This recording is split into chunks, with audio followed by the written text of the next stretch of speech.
Vamos falar agora da necessidade da vítima estar ou não acompanhada de advogado. Bom, inicialmente, para ir à delegacia de polícia, registrar a ocorrência, dar notícia do crime, ela não precisa de um advogado. Ela pode ir com uma amiga, um parente ou pode ir sozinha. Talvez a presença de um advogado traga mais segurança para a vítima. A orientação de um profissional pode deixá-la mais tranquila, mas realmente não é necessário. Nós já vimos que, terminada a investigação policial, os autos vão para o juizado de violência doméstica e familiar e lá será marcada uma audiência. Agora sim, agora a lei exige a presença de um advogado, de um defensor público. Se a vítima não tem advogado, vai chegar na hora da audiência e ela vai se entrevistar com um defensor público. Ela chega no fórum, a pessoa pergunta: a senhora tem advogado? Se ela disser que tem, tudo bem. Se ela disser que não, essa pessoa vai encaminhá-la à Defensoria Pública, que vai se entrevistar com a vítima, vai fazer as orientações. Ela vai saber, por exemplo, se a vítima quer prestar seu depoimento na presença ou na ausência do réu, se ela quer falar sobre o fato ou se ela prefere ficar em silêncio. Isso também pode acontecer.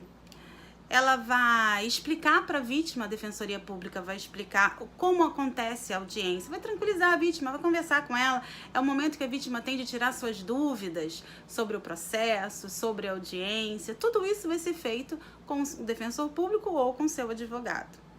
Na hora da audiência, o advogado ou o defensor público tem que estar presente ao lado da vítima. Isso é uma imposição da Lei Maria da Penha, é uma garantia da vítima, é direito dela.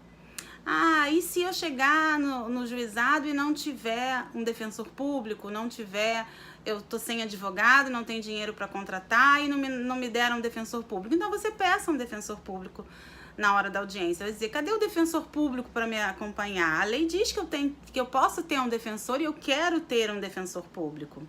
E você peça. E para que serve o defensor público nesse momento? Para garantir que os seus direitos de vítima sejam respeitados.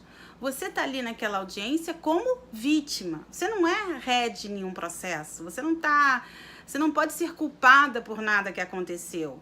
Então, esses seus direitos têm que ser defendidos por alguém. E os seus direitos, no caso, vão ser defendidos ou pelo seu advogado ou pelo defensor público. E, inclusive, esse defensor público ou esse advogado podem fazer perguntas durante a audiência. Eles podem se habilitar como assistentes de acusação para recorrerem de uma sentença que não for favorável a você. Então, é muito importante que você esteja acompanhado durante o processo, na audiência, na colheita de provas, de um defensor público ou de um advogado. Ao final do processo, você também tem direito de saber se a sentença foi absolutória, condenatória, e aí você de novo fala com seu advogado ou procura o defensor público para saber por que ele foi condenado desse jeito ou do outro jeito, a essa pena, se tem benefício, se não tem. É um direito seu. A lei diz que você tem que saber do resultado do processo. E você também tem direito de saber se o réu foi preso, se ele foi solto, se foi imposta a medida protetiva que você requereu. Então, o juiz deferiu a medida protetiva, você tem que ficar sabendo. O réu foi preso, você tem que ficar sabendo. Teve excesso de prazo, aconteceu algum outro incidente processual e o réu acabou sendo solto, você também tem que ficar sabendo. Então, tudo isso você se informa ou com o advogado ou com o defensor público. Ou seja, você, vítima, acompanha também o processo.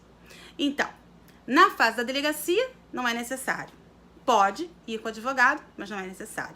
Na fase do juízo, na fase judicial, onde você já está no juizado de violência doméstica e familiar, aí sim você tem que ter alguém que proteja os seus direitos na audiência e depois para lhe dar as informações que você precisar, tá bom?